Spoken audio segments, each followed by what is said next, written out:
Good evening and welcome to Gaana shot. Gaana shot में आप सबका स्वागत है। Today we are going to focus on Tibet with General Vinod Bhatia. First, let me welcome him. Sir, good evening and welcome to Gana Shot. And we're Thank going you to very talk much, of Shankar. something, Jai Hind, sir, and we're going to talk of Tibet today because I think Tibet, after a long time, deserves some attention and attention at probably the right level.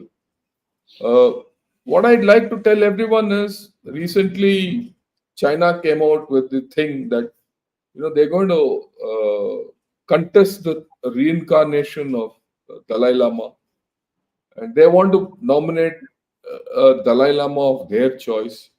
They are looking at sinicizing Tibet, and so that now Tibet, the new, I mean, not Tibet, Buddhism, they want Buddhism to be done on communist lines, where a religion and communism don't mix.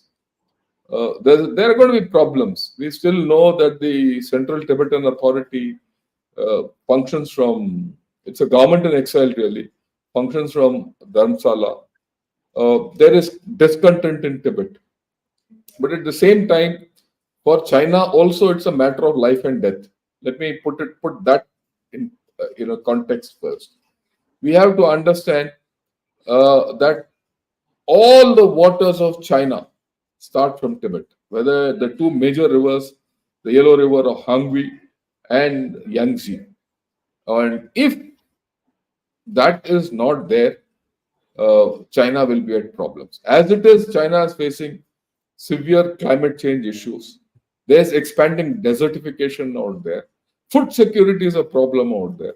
Electricity is a problem out there. They're having droughts when nothing is there, then when where they had surplus rain earlier, and all this points to availability of water, and that water is in Tibet. Plus, now we all know that they are tapping water from Brahmaputra and diverting it into the Yangtze basin. So for them, it's a matter of life and death. And we also know that they have illegally usurped Tibet. And by removing, illegally asserting Tibet or usurping Tibet, they have removed the traditional civilizational buffer between the Chinese civilization and the Indian civilization and brought both these great countries together face to face for the first time in the history of this world. So that has led to a lot of issues and more. I can go on. But more than me, I would like General Bhatia to give us an overview about all this, and then we'll discuss issues as they come up. And he's told me that he's going to speak from his heart today and speak what he wants, and then we'll listen to it. Let me remind everyone: don't listen, you must listen to his heart talking today. So with this, over to you.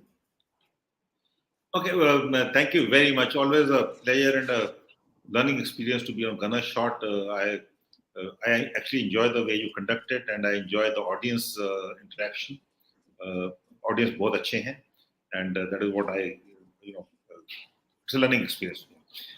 Tibet, I think, is exceedingly important to India. Tibet is India's neighbor. And China was never India's neighbor. Tibet was our neighbor, is our neighbor, and we should not forget the history of Tibet. You see, Tibet and China are interlinked, and Tibet, China, and India are also interlinked in many ways. Because as Tibet is our neighbor and China next Tibet, I call it next Tibet. So now China wants to become our neighbor, or is our neighbor, de facto neighbor, right? So if you go to the history of Tibet, which is very interesting actually, and I'm not going to the to the 1821 AD when it started, but let me just start from the recent history, that is this history of the 20th century. And there was, till 2012, the Tibetans were a free land, and from 2012 to 1951, 1912 to 2051, Tibet was an independent state. It is only when the Chinese came into the annexation of Tibet from 1951 onwards that is after 49 when they came in, and they signed the 17-point agreement, which professes to guarantee Tibet autonomy.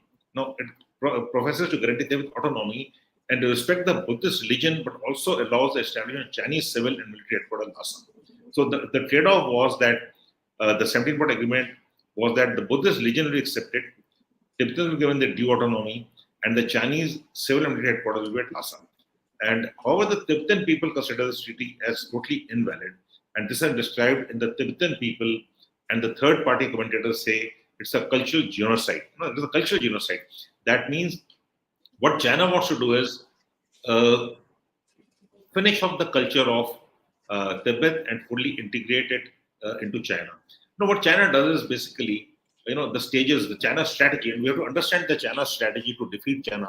We need to understand China's strategy. The China strategy is very, very well defined. Actually, if you study China strategy, it is claim. First, they'll lay claims, right? Then they come and occupy. After they occupy, they legitimize the whole thing. The legal warfare, as they call it, legitimization. And the next step is exploitation and then integration. And this was told to me by a very, good intellectual whom I respect a lot, General Monk. And I must give him credit for this because this is his construct. So basically, what China does, and we have to understand that because that's exactly what it is doing in Eastern Ladakh: claim, occupy, legitimize, exploit, and integrate.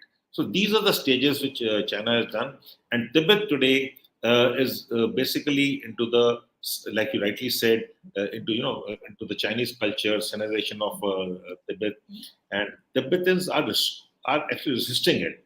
But will they succeed or not? That is something which will only time will tell. So this is the initial, the point I would like to make. So, so I think you made that very clear in your thing. Uh, Lay claim, occupy, legitimize, exploit, and integrate, which is the typical salami slicing which China does. Slice by slice, they'll take.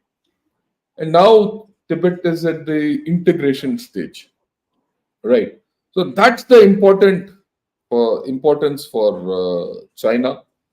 And like I said, water is their prime requirement, so they will take. And of course, China has got an expansionist attitude, so they will not let go.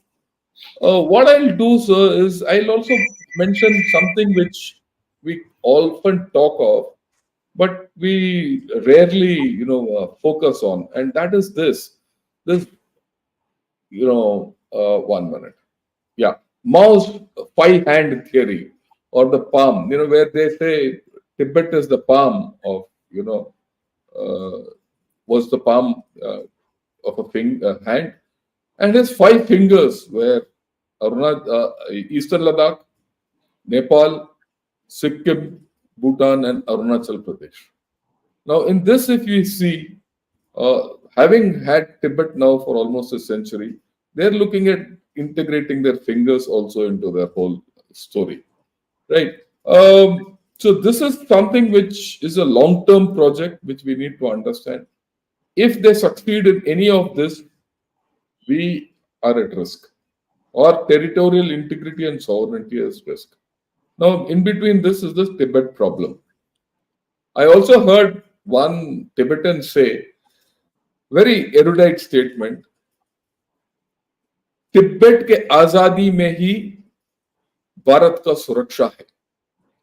In Tibet's freedom lies India's, integrity and sovereignty and safety and security. I would like you to dwell on this, why we need to help Tibet and how we can go about giving it some kind of autonomy, security, whatever you feel like. How do we do it? And we also keep talking of this Tibet card and things like that. So your views on all these issues, sir.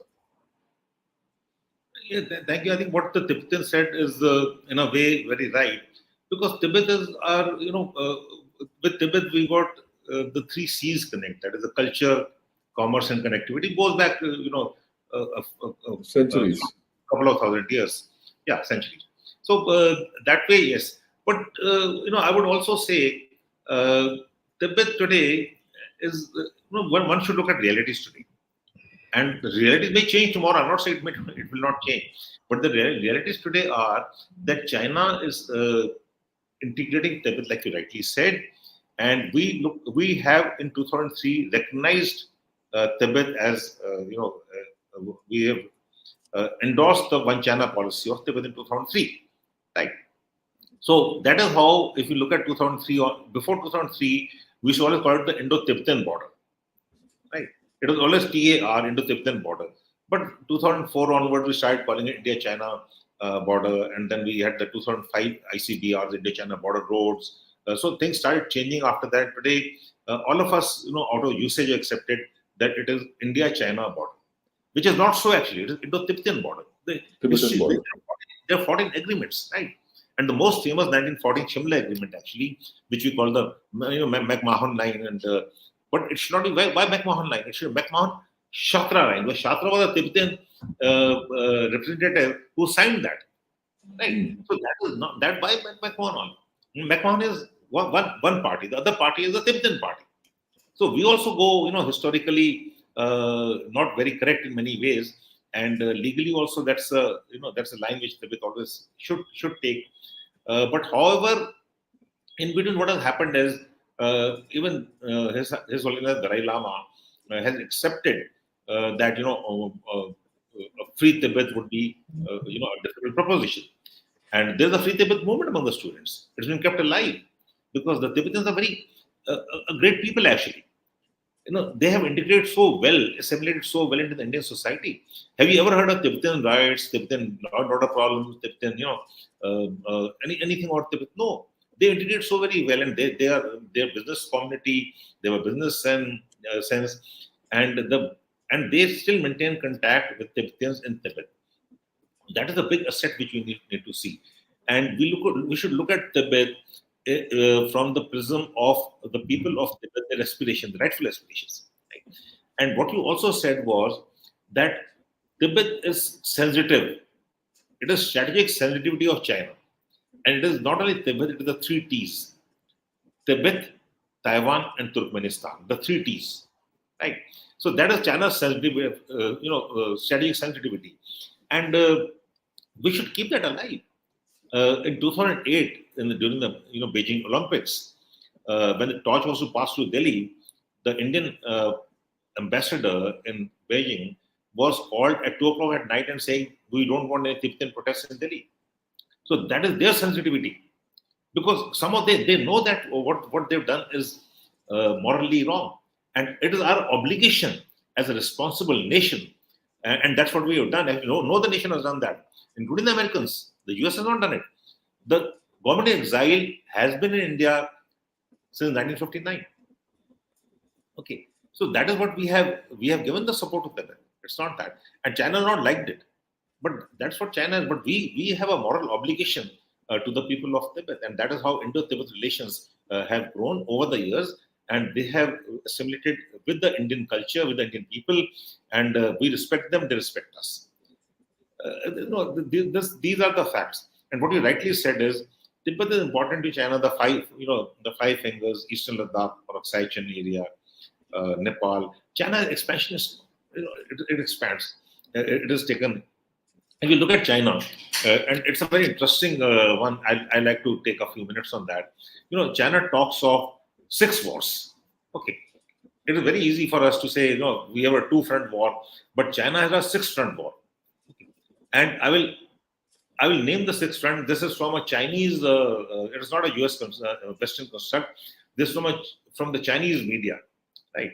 And the first war is the unification of Taiwan, and it gives timelines. It says 2020 to 2025. We are to 2025 already, or 2024 end. China considers Taiwan unification non-negotiable and reserves the right to use war to realize its aims. That is the unification of Taiwan. The second war is the recovery of South China Sea Islands, 2025 to 2030. After a possible victory in Taiwan, it uses the word possible victory. China may shift focus to asserting control of the disputed South China Sea Islands, even though those claims are not tenable under the UN law of the seas. They're not tenable. and the International Court of Justice in The Hague has already given a verdict in favor of the Philippines.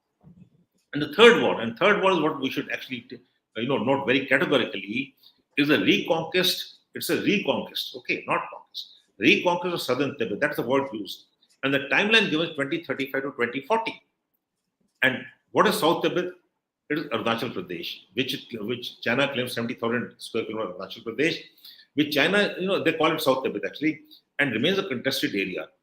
And that is where I think Chinese aggression and the focal point would be in the mid to long term after Eastern Ladakh. And the third is conquering of the islands which they claim from Japanese control islands, and that is from 2040 to 2045. The islands are currently under Japanese control. The fifth war is the invasion of Mongolia, 2045 to 2050. China views Outer Mongolia as part of historical territory and may seek to assert control over it, following similar patterns seen in its territorial dispute elsewhere. That is, claim, which they already done, occupy, legitimize, exploit, and integrate. And the sixth war is very interesting, which is, I thought the China-Russia issues had resolved, the border issue resolved, but no, China has resolved it, but it has not forgotten it. And the sixth war is reclaiming land from China, that is in the year 2055 to 2060. China will focus on regaining land lost to Russia, seeking to up to Siberia, it believes was historically part of China. So this is something which is very interesting construct. It may be right, it may be wrong, but we should factor that in when we talk of China as an aggressor, China's geopolitical ambitions, and integration of China. I think you're right, sir, because as far as the last one is concerned, they already started this. They have this island, Bolshoi Siski, in the river there. And that island, in the new map, they've shown it as part of China. Whereas that border was delimited, half the island, the northern part of the island was with Russia, the southern part was with China. Delimited, now they've gone into contest there also. So that's a long-term project. Whereas they may have mutual accommodation today because of Ukraine war, but that is coming in the future, there's no doubt. But I would like to come to this business of South Tibet and link it with the issue in 2020. And I would like some discussion on this because that concerns us. Right. Like you rightly said, reconquest of South Tibet is their third war. And that they're looking at 30, 35 and whatever the time frame is. What I'd like to point out, sir, is that we will go into history. There was never a term called South Tibet. There's no place called South Tibet in any writings before 2003. The term South Tibet came into being in 2003 after this MOU was signed between India and China, where we virtually recognized Tibet as part of China and they recognized Sikkim as part of India. Now, if you go into the agreement which took place, because I'm going to put 2-3 issues and then we'll have to have a discussion on that. If you go into the whole story of what that agreement said, is this. I'll flash it so that we are clear. The agreement reads, this is from the MOU from our Ministry of Foreign Affairs, MEA site. The agreement reads, the Indian side agrees to designate Canggu of Sikkim state as the venue for border trade market, and the Chinese side agrees to designate Renxingyang of the Tibet Autonomous Region as the venue for border trade market. You see, two things in this. There's no mention of South Tibet before that. Only after this agreement, South Tibet comes into play. And this was, as per this, it is Tibet Autonomous Region. Today, that whole thing is not there. No one calls it Tibet Autonomous Region. We call it Tibet. They have usurped this thing. So this is what the whole story is. And all our agreements on border, peace, tranquility and all, are based on this agreement. This is the fundamental agreement, foundational agreement for India-China talks and whatever we have. Now, when China came to Eastern Ladakh, all our agreements have been null and void as of today. And this is not what I'm saying. This is what our external affairs minister also says, that China has violated all our agreements. If they have violated all our agreements, right, this agreement has also been violated. It tantamounts to that. So, isn't it time that we say, okay, thank you, we don't recognize Tibet anymore because you violated the basic agreement of, and all this fundamental agreement you already violated, and we don't have to. At least if you don't do it, at least we should put the threat across and put it across to them and say, okay, even your one China principle is at risk, though we have not actually, we have almost dropped the one China thing in our talks. I want your views on this. How do we approach this? Because this will set the tone for how we handle our own border security and our military build-up and all that. It is important to keep putting pressures on China wherever we can. And Tibet, I think, is a pressure point. Let's be very pragmatic about the whole thing. Can we militarily free Tibet? We cannot. Can China militarily capture or reconquest of South Tibet, as they call it, Arunachal Pradesh? They cannot. Well, it is not. It is militarily not, feasible. It is not 1962. India is India. India is a resident power. It's a responsible power. It's a military power. It's economic power. No, it's a great nation. It's not 1962 anymore. That's why they call it reconquest, because 1962 they had come down almost to the foothills type, right? So when you talk of it, is it time to give back to China a little of the medicine which they have been giving to us? That's the key question. So Yeah. I think it is time to start giving doses back to China. If I was sitting on your show and I would say that do this, I think it's a very fair one. It's an old thing, teeth for teeth. तो ठीक है, ईंट का जवाब पत्थर से मत दो, ईंट का जवाब ईंट से. So we should start giving it back to them, and we are doing it in a very subtle manner. It's not that we're not doing it. We're standing up to China, and let me say, India has really stood up to China, whether it's politically, diplomatically, militarily. We have stood up to China, right? And rightly so. It is not that China doesn't go back from occupied territories. Other than Vietnam, they never gone back. And the recent statement of the External Affairs Minister, Mr. Shankar, 70% resolved, is a factual statement. It's only two places not left to be resolved. And we'll resolve it either politically or diplomatically. We'll see. We will form out there. So you are right out there. It is time now to go on selectively to go on a information war offensive. Right? The cognitive domain is very important.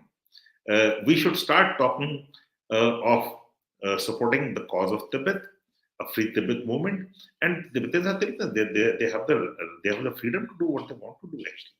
And if you look at it, it is not only in India. Even the Tibet Resolve Act, which in July, which the US has passed, and it was in Dharamshala. No, why should they pass an act, come to Dharamshala to do it? His Holiness Dalai Lama visiting US after 48 hours for knee surgery. Why not in the US? So we are a strong nation. We always consider us a weak nation. We said, okay, you want to do that? Do that. Go ahead. But they could have easily done that in US also. That would send a different signal. So we are doing what we have to do, and unfortunately, some of us perceive ourselves as soft. I don't perceive us as soft. We are very subtle in our way we do things. We stand firm where required, and we are standing firm to China. So that is the bottom line. Yeah, I agree with you, sir, because we've almost dropped the one China. We don't talk of one China anymore. We are the only country who has taken proactive action against China, whether it's militarily or diplomatically or anywhere, or even economically. Even now, China is trying to come and invest into us, and we are not. We are saying thank you about it. and we are the only country who has really supported Tibet the way it is. And uh, we have stood by Tibet throughout. Right. Oh, in this context, don't you think it's Can I add? Can time? I add? Yes, We are sir. the only country which has opposed the BRI, which is the China Yes, Treaty. Openly yes. opposed I the. think No other country, no other nation openly opposed it. They have either agreed or kept quiet, and rightly so because it passes through our, CPEC, which is our to the BRI, territories. passes through our sovereign territory.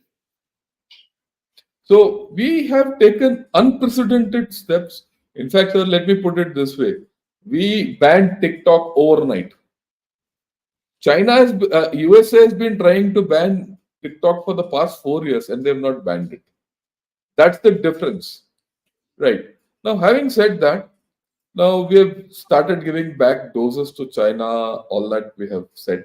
I mean, we have to give it in small doses, big doses. We will give it back. My view is that India and USA have to cooperate much more to on the Tibet factor. Uh, your views on that? Because I think without USA and India, and to a large extent even Europe, the Tibet story will not get resolved or will not get a move forward. Yes, India alone can't, do very much. We can support them because we are with them. Our heart is with them. We have given them the space which they want, but that is not enough. That's not adequate. The world has to start looking at Tibet the way US looks at Taiwan. Okay, they have to support the Tibetan cause, actually, the Tibetan people, the aspirations of the people, very very important. Today there is a growing movement, definitely. They're more Tibetan in New York than they were earlier. Uh, but the fact still remains that when they go to the New York, they go more like New York, less like Tibetans. Okay. So I hope that it doesn't happen that way. The Tibetan culture has to be kept alive, and that is what is going to see them through. And US and the Western, the European nations, basically the West, has to support the Tibetan people in their rightful aspirations and in their fight for autonomy, as his Highness the Dalai Lama calls. I mean, he's not talking of free Tibet as yet. No, not anymore. But then there is a movement among the students, which is the free Tibet movement, and that needs to be supported. It is not being anti-China. I'm not saying that. It is meeting the aspirations of a people, actually, a people with culture, a people with civilization linkages, and we should respect that. No, we can't. It is a roof of the world. We can't let them go. They're not orphans anymore. We need to support them. And irrespective of the strategic value of Tibet to both China and India, it is more important to support the cause of the people of Tibet. So there's a truism about Tibet when you look into its history that whenever the Tibet and China, I'll put it this way, whenever the central power in China was strong, right, Tibet was under China. Whenever the central power in China was weak, Tibet was independent. And anytime in between, there was shades of gray.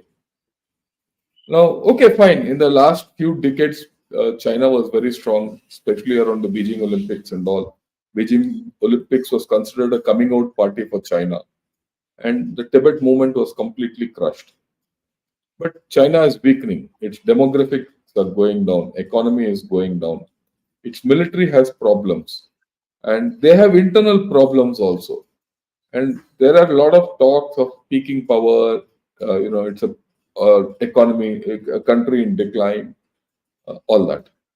So, do you see this happening? I mean, I think today it's a period of opportunity we are entering, where the Chinese power will start slowly going down, and gives you opportunity for Tibet, whether it's autonomy or go to freedom, one doesn't know.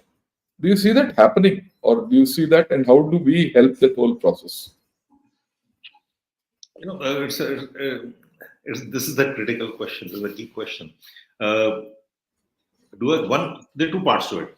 One, do I see it happening? And two, how do we help that? How do we go? How do we go? let me take it a little, let me take it to the realm of imagination. Yeah. If I was on your show 3.5 decades ago, when two of us were very young and we called Tibet, and if you were to say, uh, Soviet Union will collapse, will disintegrate, everyone would have laughed on your show, right or wrong? And I'm Yes. talking about late 80s. No, we couldn't have dreamt. We couldn't have dreamt it. This chap, General Shankar, doesn't know what he's saying. General Vinod Bhatia, the idiot. How can he even think that the Soviet Union, which is the superpower, will collapse? It happened in a couple of years' time, right? So I'm not saying that China will collapse tomorrow, but it is not beyond the, you know, uh, if you look at things, people have been saying that this may happen. Yeah. Number of papers, it may happen. It is a, it is a communist country with a capitalist ethos. Okay. So there is a yearning for the people for money, though it's a communist country. The party is all powerful based on the military. Now, how long can the military, and we've seen many jantas, military jantas come and go. Even Myanmar today is a very strong military janta in trouble today, and many militaries come and go. So I'm not saying that it will happen today. It may happen tomorrow, may happen day after tomorrow, in the near future, it may happen. So what I'm trying to imply is that the people of Tibet should keep the struggle alive. They should not get disheartened that nothing is happening, generations are changing, and these are people who have not been to Tibet ever. But don't lose hope and keep the struggle alive. This is my message to the people of Tibet. So what we are saying And is, what could, yes, sir. The second part, what do we do? now, what do we do? So we keep it alive. This concept of Tibet has to be it has to come, and that's what we are doing actually. It's not what do we do in future. The Tibet government exile, but like you rightly said, the contestation will happen now. Well, let's face facts. His Holiness Dalai Lama said that the next Dalai Lama will not be born in Tibet, Yeah. China, my God, in China, and China will impose a Dalai Lama on the people of Tibet. So that is going to be a very sensitive issue. I doubt that the Tibetans will accept it, but it will be forced down upon the Tibetans in Tibet because the China rules the roost out there. So I think this is something which we'll have to actually wait and watch what happens. I firmly feel, and it's my I get the sense that the only option which China has got is to force the next Dalai Lama on the people of Tibet of their own liking, of their own doing, who is a puppet to China. And the people of Tibet are not going to accept it. So there are going to be fissures, there are going to be frictions, there are going to be fault lines. And now, what do we do about that? Is something which I think we can think about. The people are very important. Yeah. On your show only, on your channel only, was said that if you look at the 2020 face off with in Eastern Ladakh, the advantage we had was the people of Eastern Ladakh. They supported us. No, that sort Yes. of a resource is not available with the PLA. Okay, it's the people of Eastern, it's the people of Arunachal, it's the people of Sikkim, it's the people of Uttarakhand, it's the people of Himachal Pradesh in the sugar sector who support us.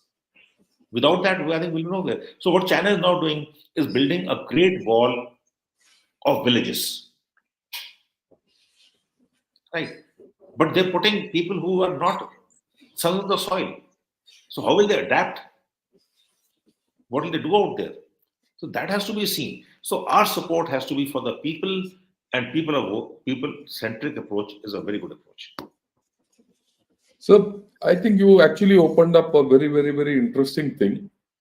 I'll connect the border issue up with the Dalai Lama's reincarnation. And we'll give a scenario and we'll see how to handle it. You see, the crux of either territorial conquest or defending an area, like you rightly said, are the people. People will always remain the center of gravity of any nation. Now, having said that, we have just discussed that China will impose a Dalai Lama on Tibet of their choice and then manipulate. Equally, the Dalai Lama and the Central Tibetan Authority, who's here, will also nominate a Dalai Lama. We can see it happen because it happened in the Panchal Lama case. And that Dalai Lama who's been nominated might not be in China. He might be anywhere else outside the Chinese thing. So we're going to have two Dalai Lamas. And that might generate some friction within Tibetan society in Tibet. And Tibetans don't live only in Tibet, they also in Gansu, they are also in Yunnan, they are also in Sichuan. So that so there'll be some rumblings with it. So that is the cultural part and the instability part, which will come into Tibet whether we like it or not. It will happen. Now, I read a RAND study, sir. This was about 5, 6 years back. Now, which it was a Belfer Center. No, it was not RAND. It was a Harvard study, Belfer Center ka study, hai, which examined the strategic postures of India and China. Now, as per this, the troop densities and the troop uh, in Tibet and along the LAC both are almost at par between China and India, give or take a few thousand. That's their assessment. And they feel that despite this, China will be at a disadvantage because they have to commit a whole lot of people for the internal security of Tibet and their internal lines of communication. And this was before 5 years back, this assessment. Now, at that time, the issue of 2020 Ladakh intrusions had not taken place. If you go into the future, the issue of reincarnation of Dalai Lama, the nomination of the Dalai Lama, and the instability which will come about was not envisaged. It was not envisaged that China will go down. So as things are moving with the infrastructure going and all that, do you see that we have a time ahead where we need to be more proactive? Is there a window of opportunity opening up for India, militarily, diplomatically, and more? This a very this question of opportunity. Opportunity is there definitely, but we need to speed up our own infrastructure first. In our case, let's face facts. We got terrain fractured sectors. Each of sector terrain fractured. The complementarity between Eastern Ladakh, even within Eastern Ladakh, It's uh, not there. not there. If you look at Eastern Ladakh and the Himachal sector, it is not there. Himachal sector, Uttarakhand sector is not there. Uttarakhand sector to Sikkim is a vast difference. Sikkim to Arunachal is there's Bhutan in between. Arunachal Complete. got five of those valleys. So we all been through that. So we have terrain fracture sector, and for that we need infrastructure push first. Right? We have to ensure an equitable, proportional, timely deployment in case of uh, China upping the ante. Right? We are now constructed the third road to Ladakh. Once that comes up, more have to come up. More bridges are required in Brahmaputra. So we need to catch up first. We are doing it at a great speed, but there is a limitation to that. And once we have that, we also have to understand that it is not China's infrastructure, which is multimodal, which is multidimensional, state of the art, has got certain weaknesses. It has got a very long line, from the mainland to the Western Theatre Command and Western Theatre Command to the India-Tibet border is a very long line. It's about 2,500 kilometers. That takes time.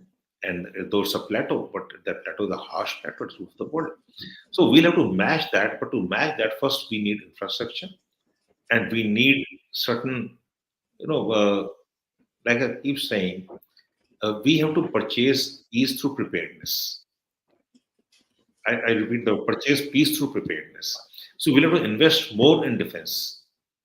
We looking at, we're looking at China, we're looking at Pakistan also, we're looking at Bangladesh now. So we have certain issues. So we cannot only look at China, we'll have to also look internally, right? So we'll have to invest into the infrastructure, we'll have to invest in the armed forces, and then uh, look for the opportunity to exploit. Yeah. So the opportunity is there. How we have to exploit it is something, and this opportunity is coming ahead. I mean, this opportunity is coming ahead because of climate change. It is coming up because of weakening China. It is coming up because of the cultural change which is going to happen in Tibet. And the fact that as time goes, India will become stronger. You can't, you have to. So these are there.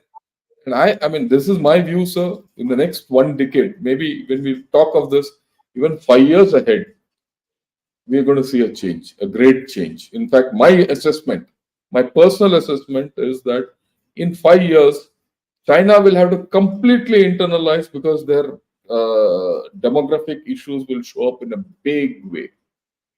Already, with nothing showing up, with just the tip of the iceberg of the demographic collapse which is happening in China, they are worried. In 5 years now, I think they will be completely internalized, and in the next within this decade, they will be in a different shape altogether. My view is this window of opportunity will be there. So Uh, we got to exploit that. We got to uh, be ready to exploit, right? And for that, we need investments, more and more. More and more. I mean, let me ask you, sound you off. Do you think my analysis is okay that this window of opportunity will present itself within half a decade to a decade? Or am I being too optimistic? No, it is, I suppose, it is an optimistic, balanced view. There are fissures, there are frictions in China, and that opportunity, like I rightly said, in the late 80s, no one could have imagined the collapse of Soviet Union. Right? So what you say today, it's very difficult. Internal, China is a closed society. That's what you call what happens within China is not really known outside. Very few things come out. What comes out is very limited, actually. No, China is a closed society. They don't access like we have. We are open. Even social media access is denied, and they have certain rules and policing in this communist country. We all know that. So, what exactly? How much is the uh, is the fault lines? How deep are the fault lines? Fault lines definitely there. How deep they are? We'll have to keep a watch on it. Unfortunately, I think our things come from the Western media, basically Western papers. We have to understand China from an Indian perspective, right?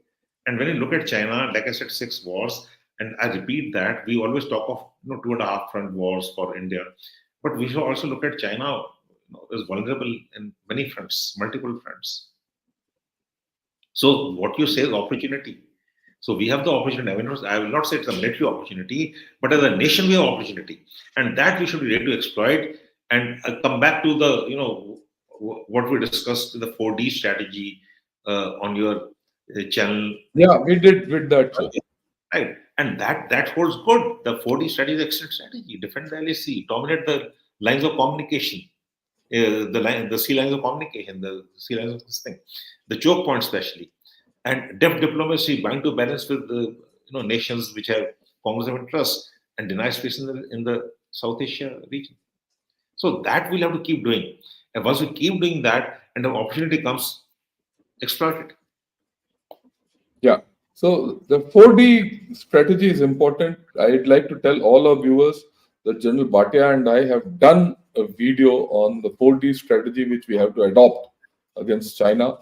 So I would request you all to go through that because that has got great depth in the way we have to do things. Sir, thank you. I thought we had a terrific discussion today. The main thing which I take home, at least I take home, is the fact that there is an opportunity coming ahead in China, and this opportunity and the window of opportunity for India is opening up, say, from 5 to 10 years from now. I will not look beyond It, 10 years, but at it least could be a door also. it could be before. Yeah, I agree with you. It could be before. The way things are happening in China, Instead of window, it could be a door also. it could be a door also. Is Means window. India ready to is India ready to kick the door open or exploit the window of opportunity? Is a big question mark. And what we have to exploit this is something which is the biggest takeaway for me today from this show. And the side by side, this is India's way of looking at things. Side by side, I think the second thing which you have put across is how does India help Tibet in and the people of Tibet to realize their aspirations. So that I think is a very important thing which we discussed in the first thing. With these two takeaways, sir, with your unless you have some any other takeaway from today's discussion, No, thank you. I think that this is all. And right? look at I'll the. take a few questions if you. I'll take a few questions, sir. Some questions are repetitive of what we've said, but I think it's worth repeating it because, uh, right. Akash says, while keeping the global geopolitics in perspective and the declining condition of the Chinese economy, demographics et al., it is a matter of time before they vacate Tibet. Your views? No, the Chinese are not going to vacate Tibet. They will have to be made to vacate Tibet. So that has to come from within Tibet. The Tibetan people, Tibet is a very very vast area, very difficult area, high altitude, and the Han population are not very happy when they are in Tibet. If you look at the Tibetan military division, when you interact with them a little, they're not very happy being in Tibet because Tibet is harsh, and what the Tibetan people are used to it. So they will not vacate it. But if the cost and consequences for the Chinese people who are being, settled there, they cannot afford it. That's the time they'll to move back. But the Han population is settled in Tibet. Let's not deny that fact. And the PLA is there to stay. And the conditions which have to be created will come from within China, and the Tibetan people would then, at that point of time, have to stand together to exploit it. So I think a very important point you made now, sir, in this reply of yours, which I want to highlight. You said cost and consequences of this occupation must be made high. That is the crux of the whole story. How we make it high, we'll see as we go along. Okay. Asian traveler, good afternoon, sir. Will India get into covert activity in Tibet just like Dovell strategy in Bangladesh regards? So we'll not talk of Bangladesh and Dovell strategy, but let's talk of this first part. Do you see that happening? No, India is a responsible nation. We don't actually encourage. The covert activity from Tibet is within. Well, Tibet are very unhappy with the Chinese. They don't need anything else. If you look at Tibet and look at the casualties they suffer, it's a cultural genocide by the Chinese. They want to finish off the Tibetan culture, and Tibetans are actually resisting that. So when you talk covert activity, it's within Tibet actually. No, why should India get involved in covert activity in China? We should not. And why should we? They have enough problems of their own in any case, whether Hong Kong, China, Turkmenistan, Xinjiang. No, so let's leave it to them to self-destruct. Okay. Yes, So I self-destruct.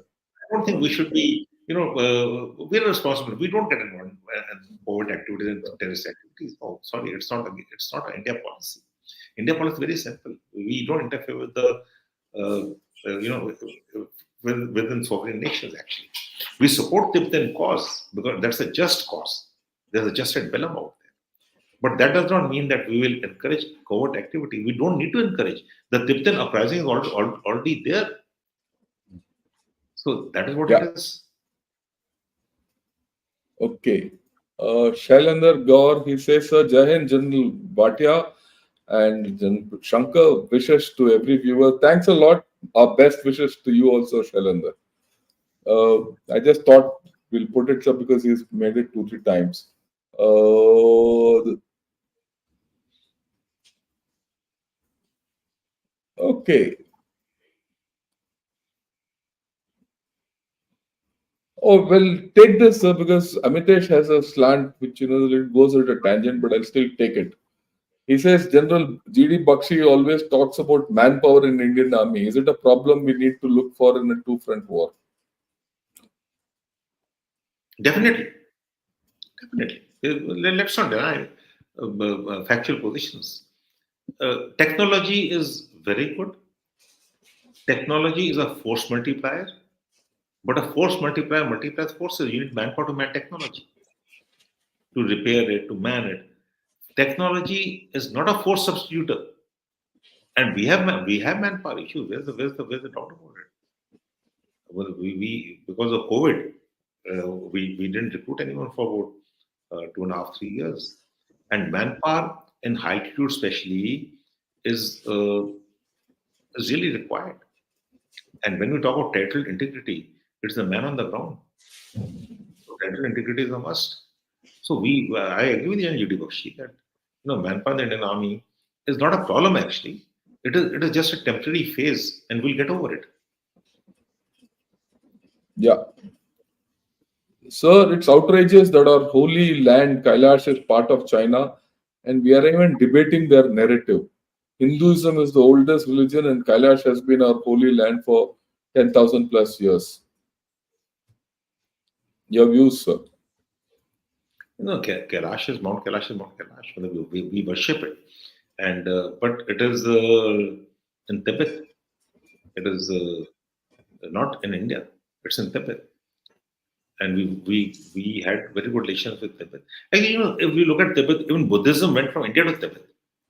If you look at the whole thing, so Yeah. Kailash is part of is part of Tibet, and hopefully, as and when Tibet gets autonomy and as Tibet becomes a free nation, I suppose we can look at Kailash being part of India. Yeah, and not only that, sir, what you said, Buddhism went from here to China. And Buddhism is a factor we've not exploited. Buddhism went not only from here to China, it went to Sri Lanka, it went to Thailand, it went to Cambodia, it went to Japan, it went to Korea. And we have Wow. not Yeah.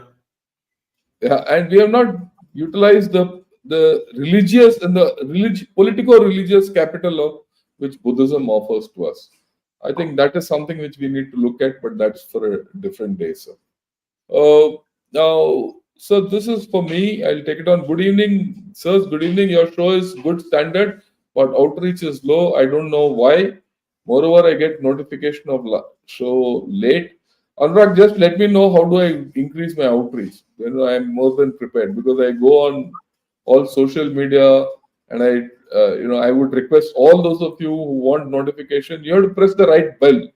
In that bell button also there is one subscription without notification, subscription with notification. Unless you press that subscription with notification, you will not get it. So if you want notification, do it. And what you're saying is right. A lot of people have told me that our shows are of good standard. It has to be because the best of the country are coming and talking to you. And unlike other shows, we don't talk nonsense. We talk with experience. We talk facts. So this whole story of Ganashot is to democratize strategy. It is to democratize our defense affairs. It is to democratize India's overall growth, so that we reach out, right? And it is no more that defense is a holy cow. That's the thing which we want to demolish. Otherwise, why would a DGMO come and speak to all of you? Do you see a park DGMO speaking to the public? It needs a lot of guts for a DGMO of a nation to directly talk to people like you and answer your thing. So I would request all of you to help me propagate this channel. It's going to go up. I'm very sure it's a matter of time. So your views on this bit No, of democratizing our strategy. tremendous amount of thought and work uh, goes into it. It's not easy putting up a show like this. Hats off to Jan Shankar. Every day he's doing some topic or other, and look at the knowledge he gets and the speakers he gets. I'm not the one. I'm not the I'm just an every speaker, but the many experts who come in and talk to you. So it is up to you to actually propagate it if you can. And I would love it if more people every day. I At 8 o'clock at night, I just enter the show. I listen to it because it's a learning process for me. So if you can propagate it within your circles, 1 is to 10, 10 is to 100, 100 is to 1,000. So that'll be very good. Again, Asian Traveler says it's time to teach Chinese a lesson. He also says go and attack, have a direct clash. This is what he says. Get into a direct clash with China. Jai Hind. So your views on that? I think he needs to be told something about strategic patience. Yeah. So then, there's a time, what we were talking about during the show, the opportunity.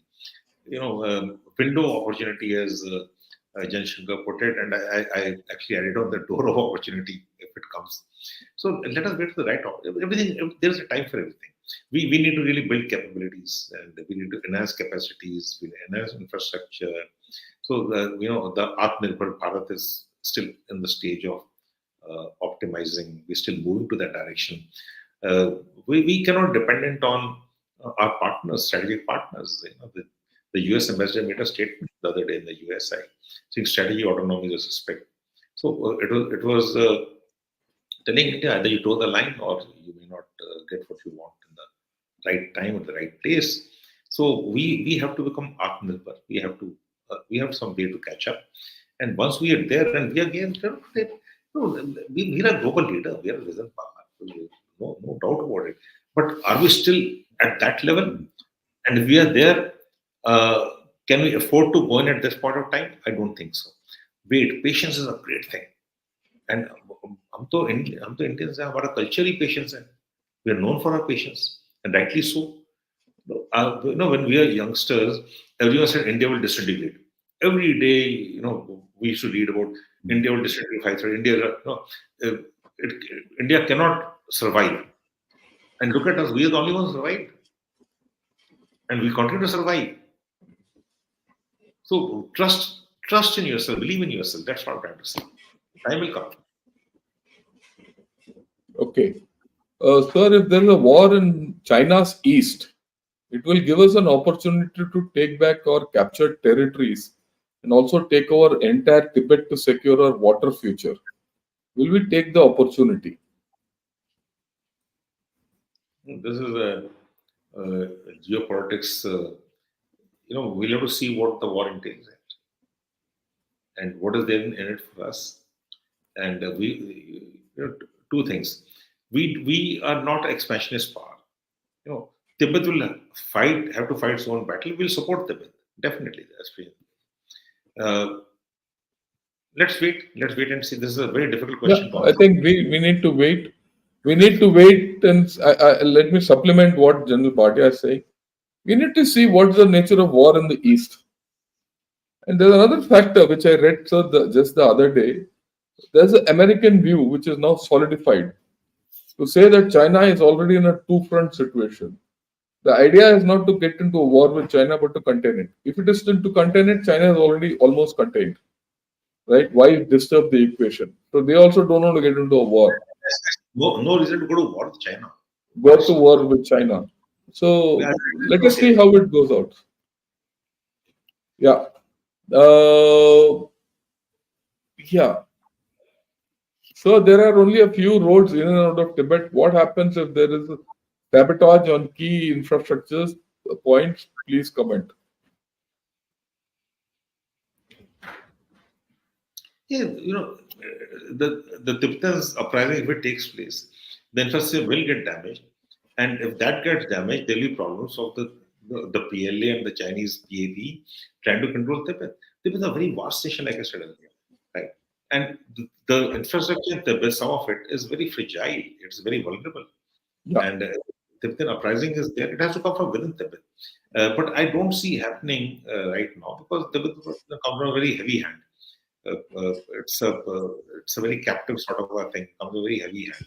So let's see if if the Let's see how opportunity. it goes. Sir, I'd like to, I mean, why I put this purposely.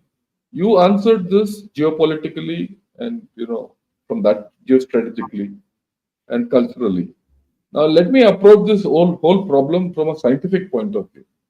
I mean, from a completely technology point of view, because that actually opens up the whole story hell of a lot. Now, why do you want to do sabotage? There's no requirement because climate change is happening. Now, if you recently there was a news article which I read that the Chinese are worried that glacial melt is taking place in China and that the Chinese lakes are overflowing. Water is going out of them. In Tibet, there are some lakes which are saline lakes, and some are freshwater lakes, and they exist side by side from centuries. Because of global warming, the glaciers are melting, putting waters into this lake, and waters from this are mixing. And when this mixes, this runoff water will go into the rivers and it will pollute the rivers. That is their worry. This is one worry. The second thing, which I think is the interesting thing, and that's where the opportunity, when I said 5 to 10 years, this is what I was talking of. And then one major thing which I'm going to talk of. You see, the Qinghai Tibet Railway is based on permafrost. It is based on permafrost technologies. Now, when that climate change takes place and that permafrost starts disappearing in parts of that railway, the railway will start collapsing. The moment that collapse starts, you don't need to go and do sabotage. Mother Nature will do sabotage for you. And then China can't sustain Tibet. China can't sustain its own forces there. And that is why I say, if you look at the completeness of my argument, that they have a demographic decline, there's an economic problem in China, they are overstretched. BRI, it's nice to say BRI, but you have a presence all over the world. You have to maintain that also. You have to dominate the seas, everything. And plus, Mother Nature is going to hit them. So that is where things are going to force multiply. And that is where what General Bhatia says is, are we ready to take that window of opportunity? And what he says is, why he said it's not a window of opportunity, it's a door. And that door is rotten. You kick it, it will fall. That is what is going to happen. Anything else you would like to add on this, sir? No, no, I think you summed it up. Let's look at it from all angles. And the permafrost is suspect. So the technology is good. They're good at it. Let's not deny that. But then nature is nature, and nature overcomes artificial. Everything. Yeah. Oh no, sorry, this way I've said. So the last question I'll take. So, what is your views on the recent news of de-escalation on LAC? This extra news actually. No, there are steps actually. There's disengagement, it is de-induction, and then de-escalation. Right now, we are talking of disengagement from basically 2 points, and after disengagement, these 2 points which are still remaining, and we want the status quo ante as of 4th of May 2020. That's the date given, right? 4th of May 2020, and once the disengagement takes place, there will be de-induction of troops from the area to the 4th of May 2020 positions, and that is when the de-escalation will take place. So let's see what we are ready to do that. But is China ready to do that? Because China does need a face-saving exit. Otherwise, there are internal issues. Mr. Xi Jinping want to ask very nasty questions. You went and what did you achieve? You already come out of Galwan. You already come out of Pangong, so Summer and Demchak. So CNA Junction is left and Depsang is left. So we are talking. We are talking the diplomatic level, political level, and military level. So let's see how the talks because there the costs of China have been raised actually. We can afford it. They cannot afford it. Their troops are not, they have internal weaknesses. They have conscription. A PLA soldier is conscripted 2 years. So every 6 months, uh, there's a turnover taking place. A 20% turnover, and all the Fauji will tell you 20% turnover of the unit every 6 months. How do the units survive? And all these conscription is in frontline units, not in technical units. So there are problems with the PLA right Yeah.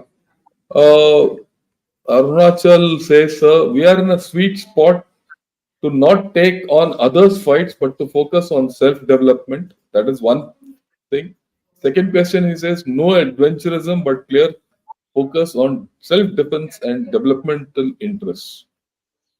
So if you want, I'll put it again, sir. A sweet spot. now. I totally agree with Marshall. I think he's very, very, very excellent comments. Absolutely, we should look at, I keep saying in all shows, we should not be anti-China. We should be pro-India.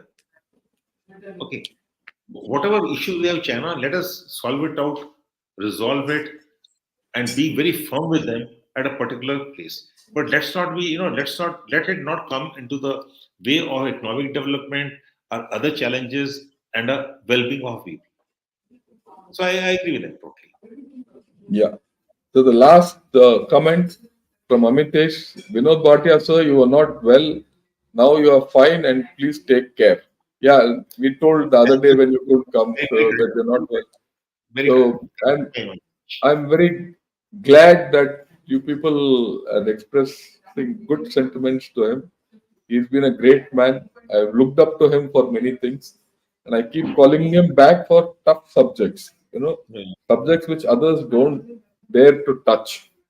So this is one subject because there are very few people who understand Tibet the way he does, and that's why I keep calling him back. Like I said, for the toughest of subjects, I get him here.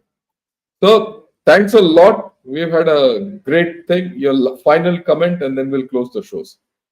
No, thank you very much. I think I've enjoyed the last 1 hour plus of the conversation we had, and I actually enjoyed the interactive session. Excellent. You're very good, and thank you very much. And let's not lose hope. We are a strong nation. We are a nation which is doing exceedingly well, and we have to consolidate and keep doing well. Let's not look at China from कि वो कर देगा कैसे कर देगा भाई बताओ China की problem बहुत है. They got more problems than us, much more problems than us. We have some problems definitely. So let us believe in ourselves and let us be very proud of being Indians. Thank you very much and Jai Hind. Thanks a lot, sir. To all the viewers, I'd like to say tomorrow we'll have an open house and on any subject you want. But I'm going to give an update on what's happening in Bangladesh, and we'll also cover a bit of Sri Lanka and Maldives in this update because where doors are opening, some doors are trying to get shut, but we'll open all of them. That's the confidence I have. But we'll discuss that tomorrow. Till then, thank you, sir. Good evening to you, and Jai Hind, sir, and Jai Hind to Jai all Hind to viewers. you and Jai Hind to all your viewers. Thank you very much. Jai Hind and Khush raho.